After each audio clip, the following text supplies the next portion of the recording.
Hello and good morning, students. Good to see you in this 46th lecture, Punctuation and Capital Letters, which is the second part and the continuation of lecture number 45, in which we initiated this chapter, Punctuation and Capital Letters. We learned about the punctuation marks and the capitalization process.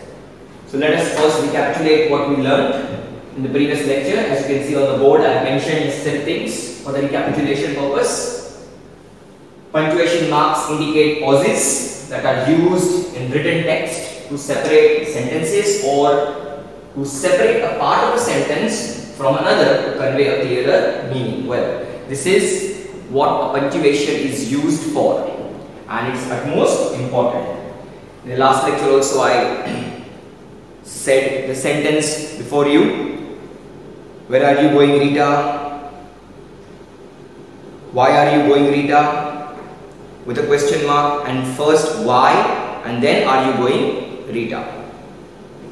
I also spoke out the Hindi sentence to you saying Roko mat jane do and Roko mat jane do, where you can very well understand the difference between the meanings of these two Hindi sentences. Well, apart from that, we learned in the last lecture the kind of punctuation mark.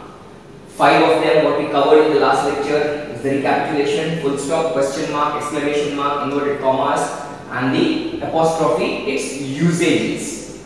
We also learned in the last lecture about the use of capital letters or capitalization, as we say, to begin the first word of a sentence, to begin the first word for every line of words, to begin the first word of direct speech, for proper nouns and proper adjectives, to begin names of days and months, to begin names of books, newspapers, magazines, for names of institutions, for names of historic buildings, to begin names of religions and sects, for abbreviations, for names of festivals and historical events, for the pronoun I, for names of airports, railway stations, for brand names, for writing titles of essays, articles, stories, but for not writing the prepositions or conjunctions in the titles, as you see in our title, Punctuation and Capital Letters, where and is a conjunction, and hence we have not written the capitalized, or we have not capitalized that conjunction. For official names of government department, the titles of officials at high rank, for terms of family relationship were used with a name for the first word of a complimentary clause in the salutation of letter. Well, to understand these last two, for terms of family's relationship were used with a name. Means when you use family relationship names like mother, father, uncle, aunt, but with a name. Uncle Scrooge, so where uncle will be capital and Scrooge will be capital. Well, all this we covered in the last lecture. In today's lecture, we are going to learn further about some other important punctuation mark or kind of punctuation mark which we commonly use in our writing as comma, colon, dash and hyphen. So let us understand these one at a time. The page that you see displayed on your screen is about the most commonly used punctuation mark. It is comma. Comma and full stops are very commonly used. So let us see the use of comma in writing. Well, comma is used to separate more than two words in a series. As given in the example, I got apples, and then along with apples you got oranges also and other things also. So we write it with a comma. I got apples, comma, oranges and cake for you. So you brought three things: apples, oranges and cake. Well, before you write the last thing that you have brought for someone, you are using the conjunction and. But the word before that, oranges, was the second thing that you brought. So you are using a comma just after the word apples in order to write three things over there. The last noun will be written with a conjunction. So here we are trying to use it in a series of words. The second usage of comma is to separate phrases and clauses, pairs of words or words as given in the example in the bracket. Sona had many friends, comma, actors and painters, dancers and singers. So you see what has happened over here. We've written Sona had many friends, comma, and then we've written actors and painters, and then again followed by a comma, writing dancers and singers. So to separate phrases and clauses and pairs of words or separate words. So all this has been shown to you in that example. The next usage of a comma is to indicate a word or group of words in apposition. Rohan, my friend is a sincere boy. This way of writing is called apposition. Rohan and then comma, and then you're talking about the same person, Rohan, my friend. So you are repeating about someone in continuation, what you call as apposition. Rohan, my friend. Now you are not inserting a relative pronoun over here, which we could have done. Rohan, who is my friend, is a sincere boy. We could have written the sentence in this manner, but because we are not using a relative pronoun over here, instead of that we are using a comma. So this is called the use of a comma in apposition. Rohan, my friend, is a sincere boy. So we are talking about the same person in apposition. That is where we use a comma. That is one of the uses of comma. Moving ahead to the next usage, to separate the words yes or no from the rest of the sentence. Sometimes we say, yes, I have written the story, I have written my homework. But to separate those parts, I have written my homework, we use a comma. Yes, comma, the building is new, full stop. To separate month and the year, or the date and the year, as given in the example, June 8, comma, 2011, 2011. So here we have separated the date from the year. So to separate month and the year, or the date and the year, we use a comma. The next usage of a comma is to separate expressions like however, of course, nevertheless, TOO2. The play was long, however, it was good. So you see, however was separated in that sentence over there using a comma. So this is one of the uses of comma in a sentence, to separate expressions or these types of expressions. Of course, I will see you tomorrow. So when we say this sentence, of course, and then a comma is to be applied before saying the word, I will see you tomorrow. Well, the next usage, in letters after salutation and the complimentary close, as we just learned in the recapitulation, before the signature of the sender. You can see in the example, dear sir, dear Geeta. So when you write the complimentary thing over there, when you write dear sir to start the content of the body of the letter, we say dear sir and then we apply a comma. Dear Geeta and a comma. So these are the uses in a letter after salutation and complimentary close. The next use is to separate question tags. When we use question tags in a statement, we learned about question tags earlier in the previous lectures about question tags. He is a genius, isn't he? So when you apply that isn't he, before that it is necessary, compulsory, mandatory to put a comma. That is also one of the uses of comma. He is a genius, comma, isn't he, and then a question mark. To separate direct speech from the rest of the sentence. When you use a direct speech, a quoted speech, a comma is important. The exact words spoken by the speaker are mentioned or kept in the inverted commas, in the open and close inverted commas. But we use a comma over there just before the word. That is, when you use in the sentence like this, Gita said, before the quoted speech, Gita said, and then you apply a comma. I will leave soon. So before you say the words I will leave soon, which is written or mentioned in the inverted commas, before that we apply the comma. The next usage, to separate clause in a sentence. When you want to separate the clause, whether it's direct, the subordinate clause, the coordinate clause. He came here, comma, understood everything and left.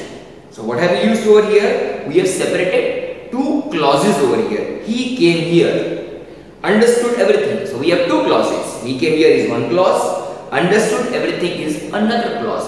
Then joined by a conjunction and left. So when you want to separate two clauses, we use a comma. Well, few more uses of comma. To introduce a brief pause whenever, wherever needed. Wherever you require that, you put a comma. Being tired, he slept off. So here the requirement was to apply a comma in the example given to you, introducing a brief pause wherever needed. It does not have a specific rule, but it is just telling us that when it is required to break your breath over there and to apply a comma in order to continue the sentence. Being tired, he slept off. Now you can't say being tired, he slept off continuously. So it cannot be written together. It requires a pause over here. Being tired, he slept off. The next usage, to separate parts of an address. When you write address, you need to separate them. When you are writing the name of a building or the block number, flat number, room number, plot number, you need to separate the whole information with the help of commas. Let us see the example.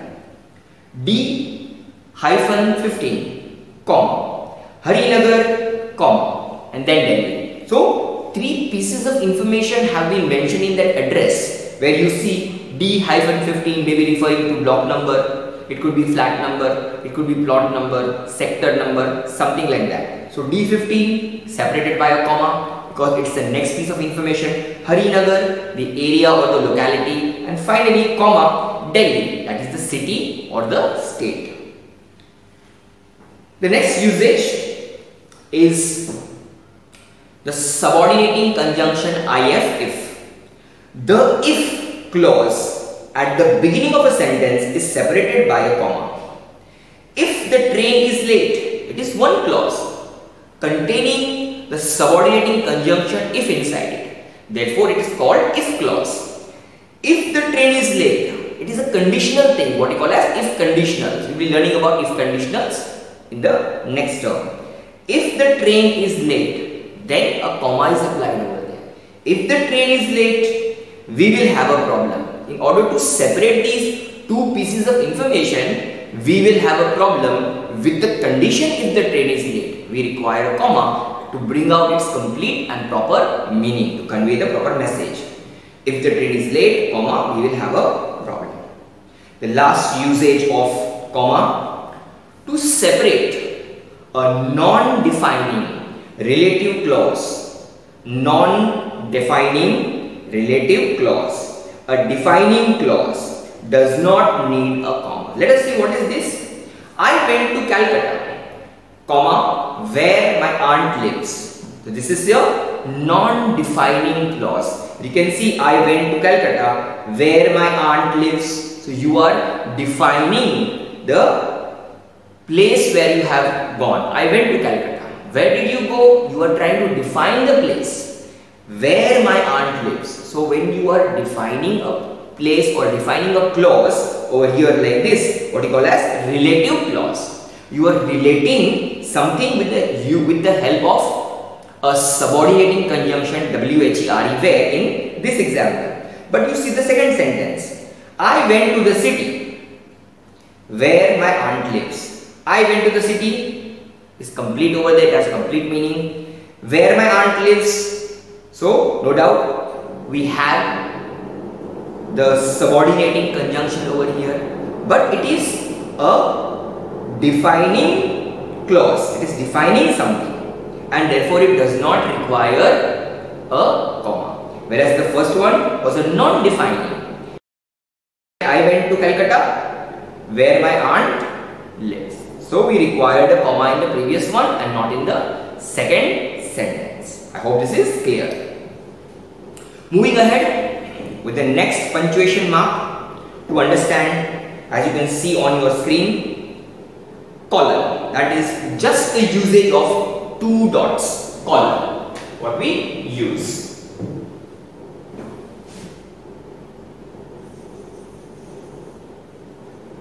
Colon. We also use semicolon, but we are going to learn about colon today.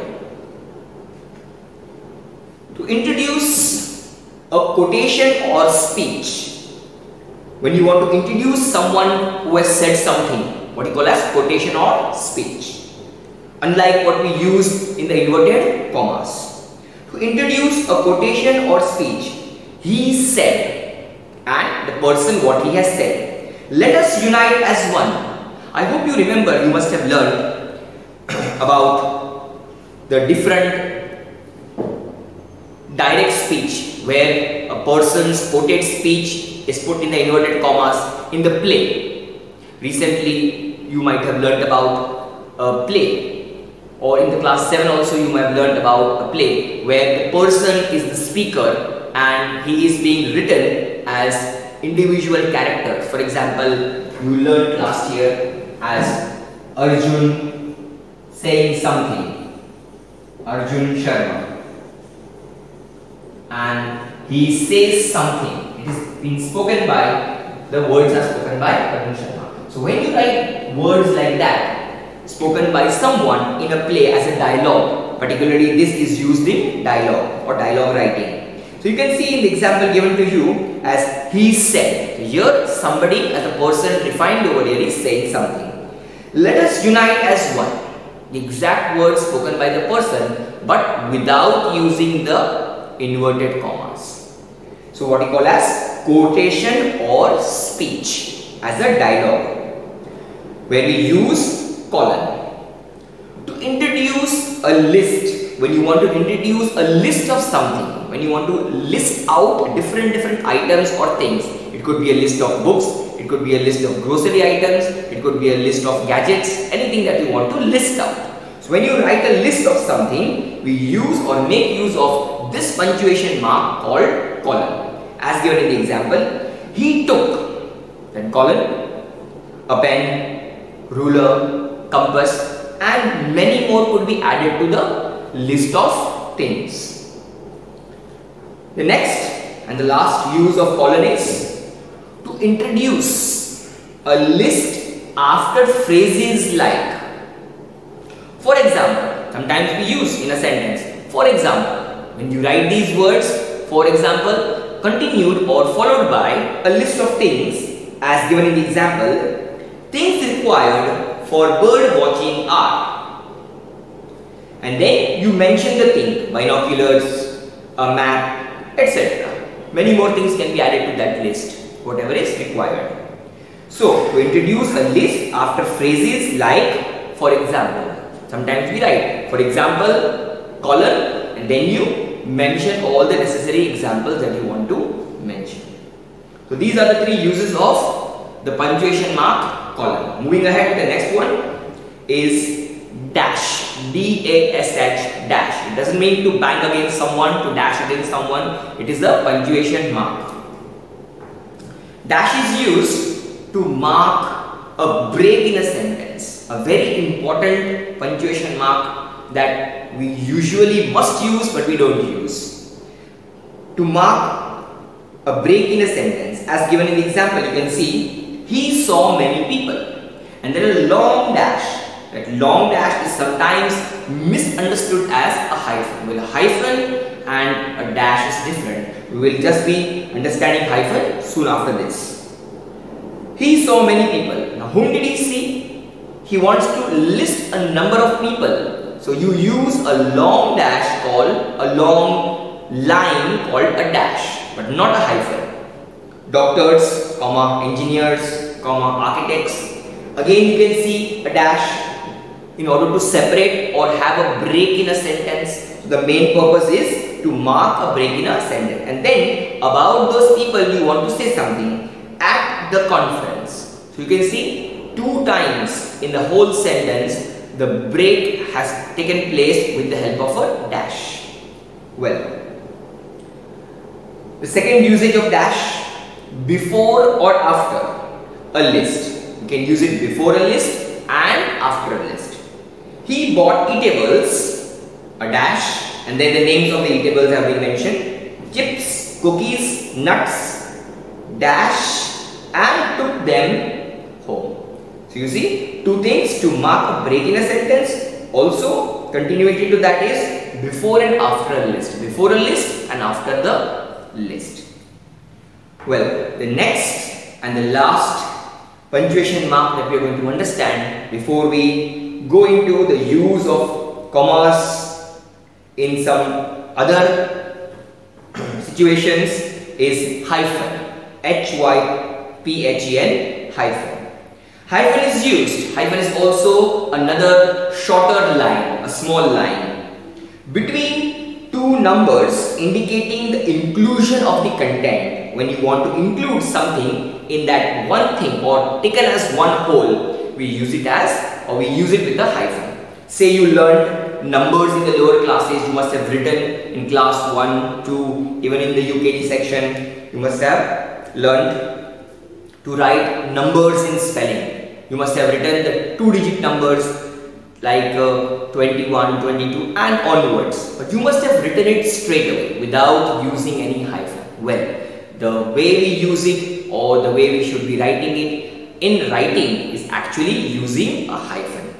So you can see on your screen displayed 24, 35, these are numbers in spelling.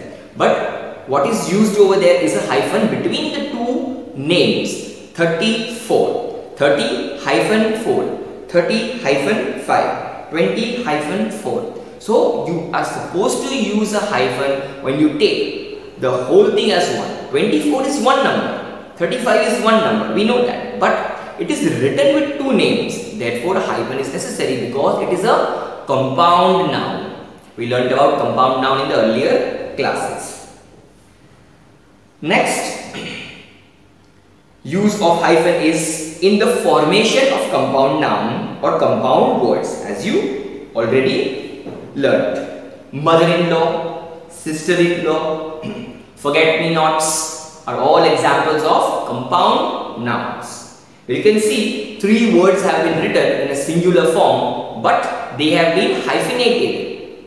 Hyphens have been introduced over there between the 3 words. Taken as one. Mother-in-law is one entity. It is not 3 things over here, but it is written with the help of 3 words. Mother as a noun, in as a preposition, law again as a noun. So taken as one thing, as one entity, but written with 3 words. Therefore, hyphens are necessary. It is necessary to hyphenate such words. So hyphens are used with compound words.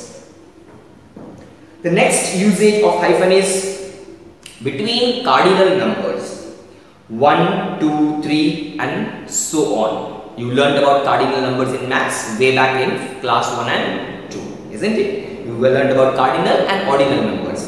When you write 1, 2, 3, 4 and so on, counting numbers what we say are called cardinal numbers. So when you want to mention something in a sentence with regards to cardinal numbers by using 1, 2, 3 or numbers like this, you use the hyphen over here. And ordinal numbers like first, second and third in order to show the position of a thing. The last usage of hyphen is in compound adjectives like ready to shift in houses and so on. So this were the few uses of hyphen or hyphenated things that we learned. So today we learned 4 uses of different kind of punctuation mark. Well, this doesn't bring us to the end of this lecture or the understanding of the capitalization or punctuation mark. Still we have few more things to understand. So for that we will look up on the board.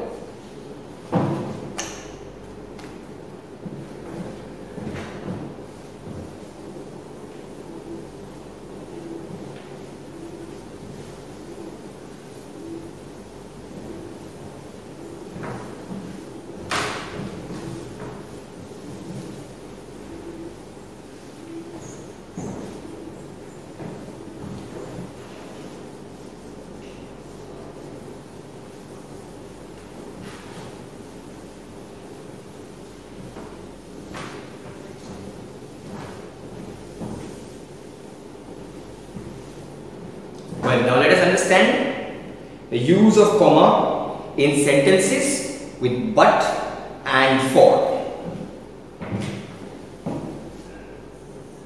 Uses of or use of comma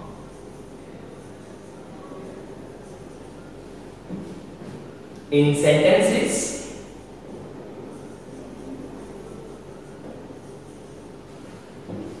with the conjunction but and for. So how are we going to use the comma with regards to these 3 conjunctions? Let us see. An example will be taken up first so that we understand how it is used. He is strong but has a weak willpower. He is strong but has a weak willpower. Well, I have not yet punctuated the sentence. Whatever is required, I will do it in order to show it to you. Another sentence I take up. All the girls but Rashi came to my house.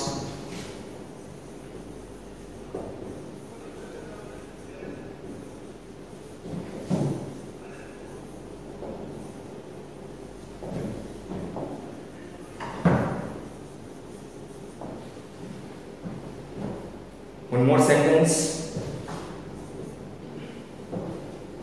I got some apples.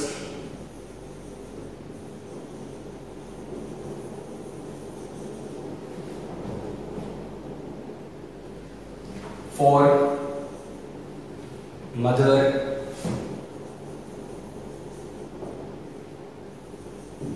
needed them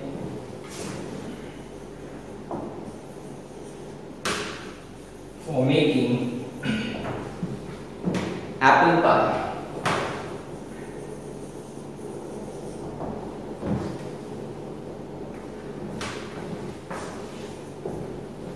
One last example. I got some toys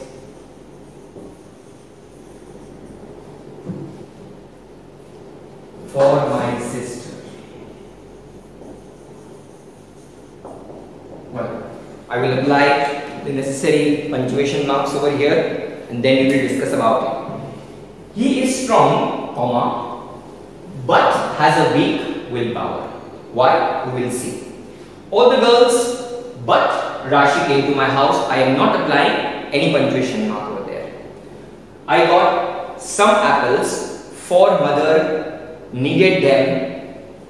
I got some apples, comma, for mother needed them for making apple pie. And finally, I got some toys for my sister and I am not applying any comma. Now, the question may arise in your mind that I have applied a comma just before the conjunction but over here, but I have not applied it over here. Similarly, for these 2 sentences, for the sentence number C, I have applied before the word for and here before the word for I have not applied. Why? Let us understand this.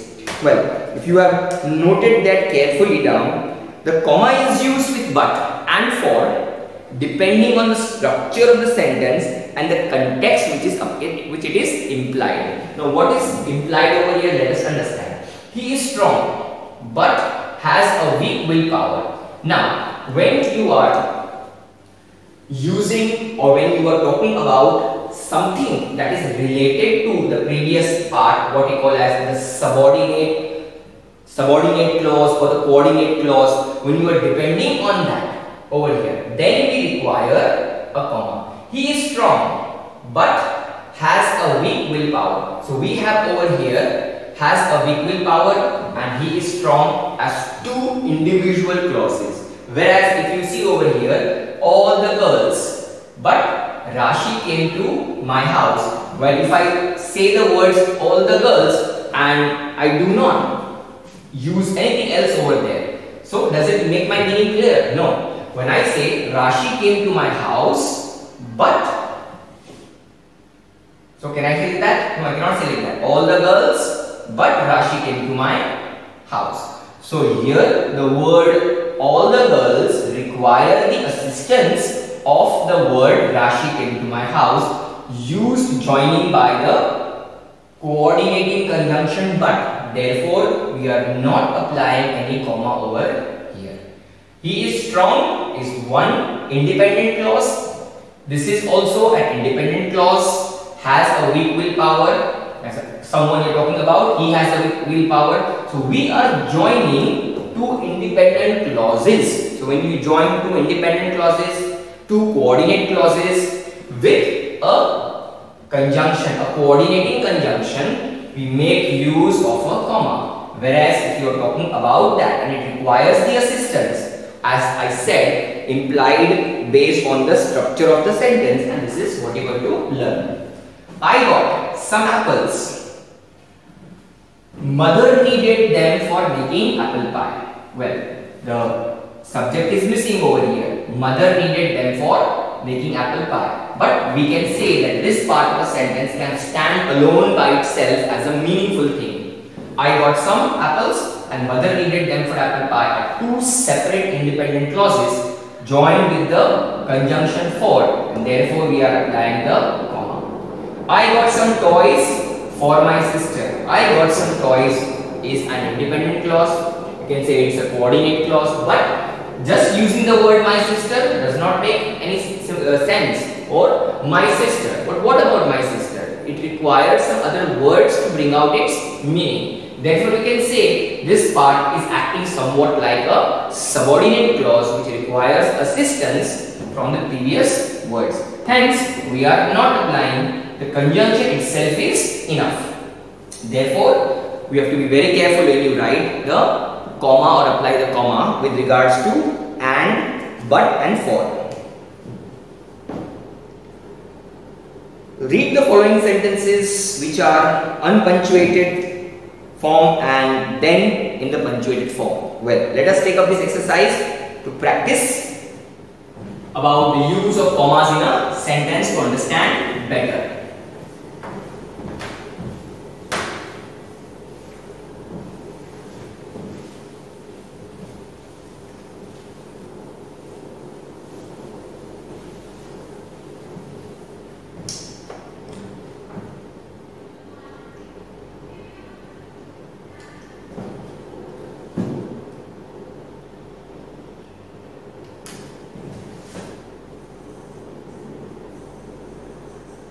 Rewrite the unpunctuated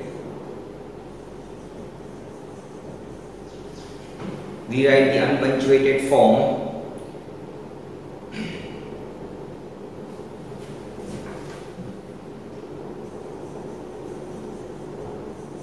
sentences with necessary punctuations. So we are going to apply necessary punctuations in order to make it correct. Let us take an example. We will also use the proper capitalizations wherever required. First one, the bike is an old model of Bajaj. Well, you can see very well there are no capitalizations, there are no punctuation marks. So we are going to rewrite the sentence with proper capitalization and punctuation marks. The sentence being, or the word the being the first word in a sentence, needs to capitalize, as we already learned in the explanation part. The bike, a common noun. The bike is an old model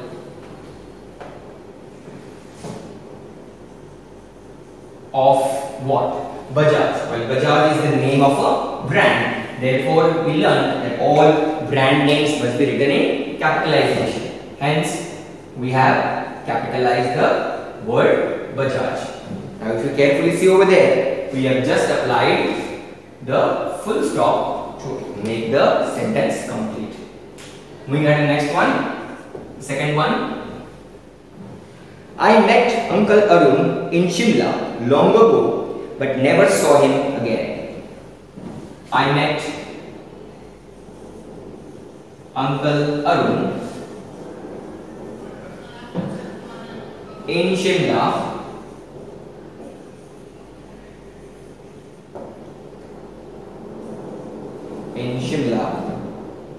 long ago,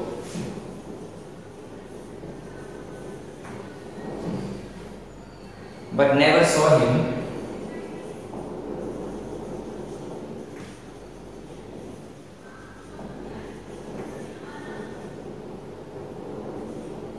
again. So let us rewrite the sentence with all the necessary punctuations as well as capitalizations required. I, it is the first word in a sentence. Not only that much, if you recall the rules that we have just revised, it is a pronoun. I is a pronoun individually used. So we have to write it capital for two reasons. One, it is a pronoun written isolated, separate, and secondly, it is what? The first word in the sentence. I met. Whom did you meet? Uncle Arun. If you remember the rule that I just recalled today in the recapitulation section, it is Uncle Arun, the names of family relationship used with a name. So therefore, we will write Uncle Arun as capital letters. Uncle Arun in Shimla, name of place, particular place, a proper noun. Long ago,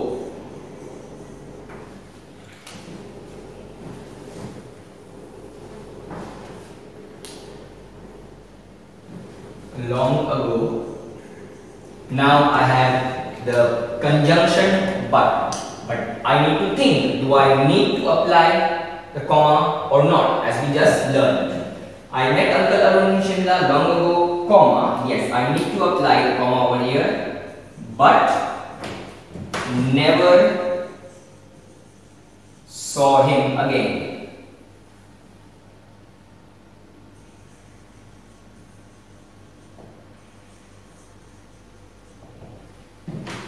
So if I apply over here a subject, I never saw him again, then the sentence would become a coordinate clause and independent clause. So we have two independent clauses joined by the coordinating conjunction but, hence the comma is necessary, as I just explained a little while ago.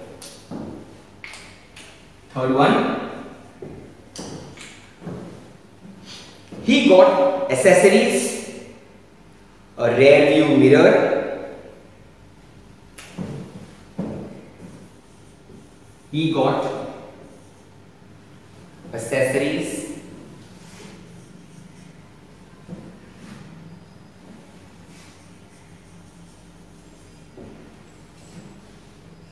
a rear view mirror,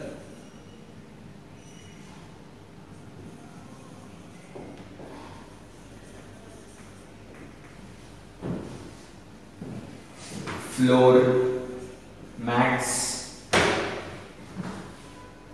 an anti-burglar alarm,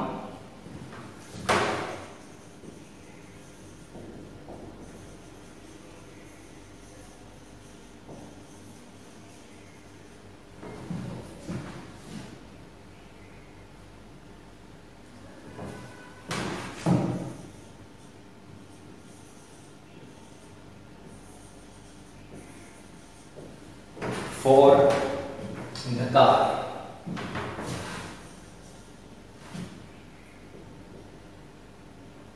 Well, he got accessories, a rear view mirror, floor mats, and anti-burglar alarm clock for the car, all written together without any punctuations or capitalizations. Let us put it in the right way of writing. Well, this is the wrong thing to produce it on a paper or to write something. So let us begin with the first word, hence it has to be capital because it is the first word of the sentence. He got accessories, and then we are naming a few accessories. Hence, when you make a list of things, we just learned we require a dash. A dash is used to make a break in a sentence or to use it in the listing of things. So we can write a dash over here, then use a dash over here, and then write the names of accessories that he has bought. A rare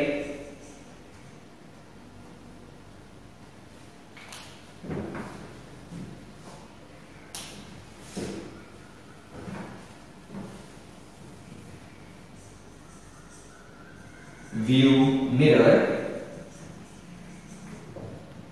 Then he has got one more thing, therefore the comma is important. I apply a comma and then I write floor mats. Then what has he got? An anti-burglar alarm lock for the car. That is the last thing he has bought. I am applying a comma and anti. So you see the word anti-burglar needs to be hyphenated because it is a compound word. Anti-burglar alarm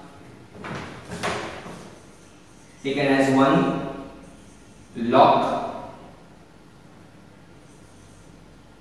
for the car.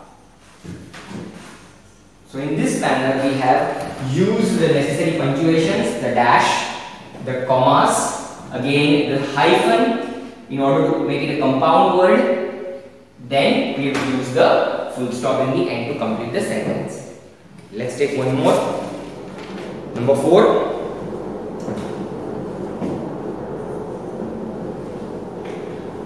The leader said, "We will unite as citizens of India."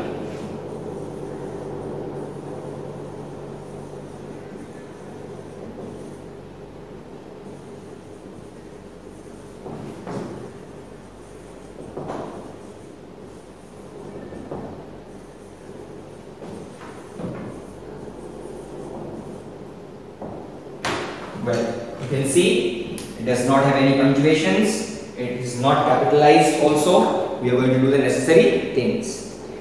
Let's write the capital letter first because it's the beginning of a sentence. The leader said. The leader is saying something. So we can say it is what? It is the speech that the leader is giving. So we can rightfully use a colon over here. As you saw in the example, he said, "Let us unite as one." Which is called introduce to a quotation or speech. We are introducing a quotation or something said by someone. Hence, we can make use of the colon. And then the words that the leader has said. What has the leader said? The leader has said, "We will unite as citizens of India." Therefore, we will be writing this with the capital letter first. We will unite as citizens of India. So we will capitalize the word India, which is the name of a country. So you see, we have changed or we have rewritten the sentence with the help of necessary capitalizations as well as the punctuation marks. The fifth one, the ladies' bags are trendy and made by Bata. The ladies' bags are trendy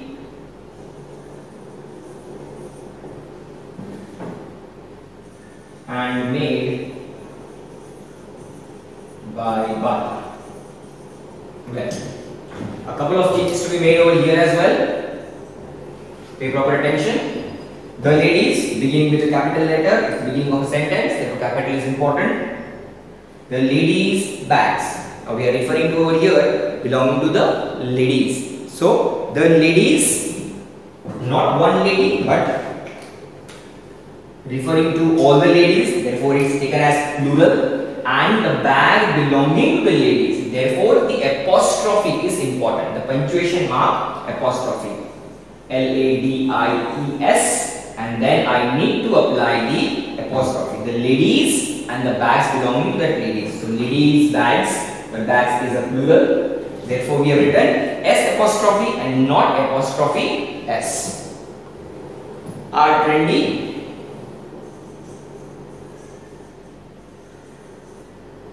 and made by. Now see, I have written the conjunction and, but what is happening? I am not applying any comma over there because the words made by Bata is a kind of or a sort of subordinate clause. It means it requires the help of the coordinate clause, the independent clause, in order to complete its meaning. Therefore, as we learned in the examples, we do not apply the comma. It is not two individual coordinate clauses. If it were two individual coordinate clauses, then you would have applied the comma. The ladies' bags are trendy and made by Bata, name of a brand. Therefore, capitalization is very, very important. These were the 5 sentences that you learned how to capitalize them as well as to punctuate them. Soon we will see in the next lecture and put our hands on punctuating passages in the next lecture. Till then, have a nice day, goodbye and see you soon.